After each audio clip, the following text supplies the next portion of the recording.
महाराष्ट्राच्या राजकारणात काँग्रेसचे नेते विजय वडेट्टीवार यांच्या विधानामुळे शिंदे गटात फूट पडणार अशी चर्चा रंगली आहे। त्यानंतर शिवसेना उद्धव बाळासाहेब ठाकरे गटाचे खासदार संजय राऊत यांनी देखील शिवसेनेचे मंत्री उदय सामंत यांच्याकडे 20 आमदार असल्याचा दावा केलाय।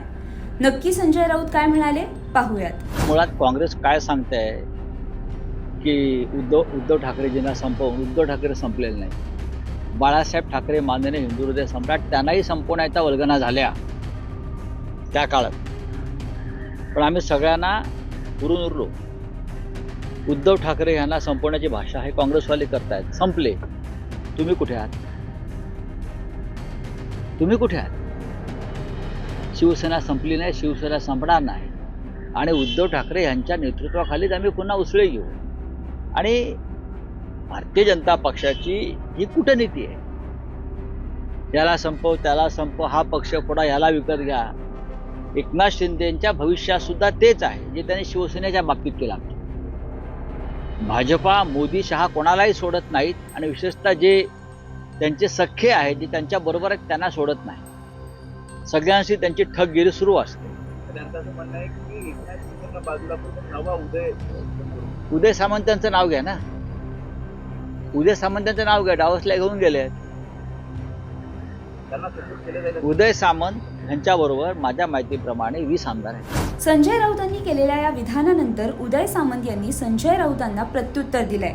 उदय सामंत नक्की काय म्हणाले पाहूयात। दावोसच्या वर्ल्ड इकॉनॉमिक फोरमचा कार्यक्रम जो आहे त्या कार्यक्रमासाठी आत्ताच मी झुरिक येथे विमानानं उतरल्यानंतर महाराष्ट्रामध्ये शिवसेनेचे नेते संजय राऊत यांनी माझ्याबद्दल जे वक्तव्य केलं ते मी बघितलं देखील आणि ऐकलं देखील। मला असं वाटतं की हा धादांत राजकीय बालिशपणा आहे।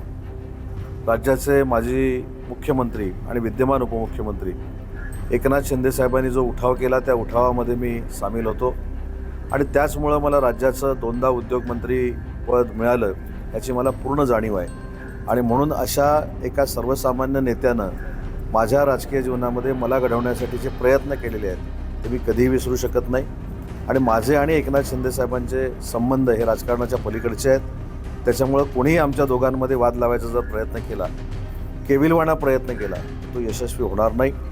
आणि याच पार्श्वभूमीवर विजय वडेट्टीवार देखील काहीतरी बोलले असं मला कळलेलं आहे। विजयजी, मला असं वाटतं की माननीय एकनाथ शिंदे साहेब हे सर्वसामान्य कुटुंबातनं मोठे झालेले आहेत। मी देखील सर्वसामान्य कुटुंबातनं मोठा झालेला आहे आणि तुम्ही देखील सर्वसामान्य कुटुंबातनंच मोठे झालेले आहात। त्याच्यामुळे 2 सर्वसामान्य कुटुंबातली लोक एकत्र असतील तर त्यांना बाजूला करण्याचं षडयंत्र आपण खेळू नका। कारण तुम्ही देखील भाजपमध्ये येण्यासाठी देवेंद्रजी फडणवीसना किती वेळा भेटला याची पूर्ण माहिती माझ्याकडे आहे। परंतु मी काही राजकीय एथिक्स पाळतो आणि राजकीय एथिक्स पाळत असल्यामुळं मी कधी वैयक्तिक बदनामी करत टीका करत नाही। म्हणून तो एखाद्या सर्वसामान्य कुटुंबातल्या राजकीय कार्यकर्त्याला संपवण्यासाठी असं फालतू षडयंत्र कोणी करू नये हीच माझी सूचना आहे। आणि म्हणून पुन्हा एकदा सांगतो की जे वक्तव्य संजय राऊत आणि विजय वडेट्टीवार यांनी केलं हे धादांत खोटं आहे, हे निषेध करण्यासारखं आहे, त्याचा मी निषेध करतो। आणि मी एकनाथ शिंदे साहेबांबरोबर होतो आणि भविष्यामध्ये ज्यावेळी त्यांना गरज लागेल त्यावेळी त्यांचा सहकारी म्हणून मी त्यांच्यासोबतच आहे आणि अशा षडयंत्राला मी भीक घालत नाही आणि यामुळे आमच्या दोघांमध्ये गैरसमज देखील होणार नाही। मी झुरिच विमानतळावर उतरल्यानंतर मी शिवसेना ठाकरे गटाचे नेते संजय राऊत यांनी केलेलं विधान ऐकलं। राऊत यांचं विधान म्हणजे राजकीय बालिशपणा आहे। राज्याचे उपमुख्यमंत्री एकनाथ शिंदे यांनी जो उठाव केला त्यामध्ये मी सहभागी होतो, त्यामुळेच मला 2दा राज्याचं उद्योगमंत्रीपद मिळालं असून याची मला पूर्ण जाणीव आहे। मला राजकीय जीवनात घडवण्यासाठी शिंदे यांनी केलेले प्रयत्न मी कधीही विसरू शकत नाही असं स्पष्टीकरण मंत्री उदय सामंत यांनी दिले।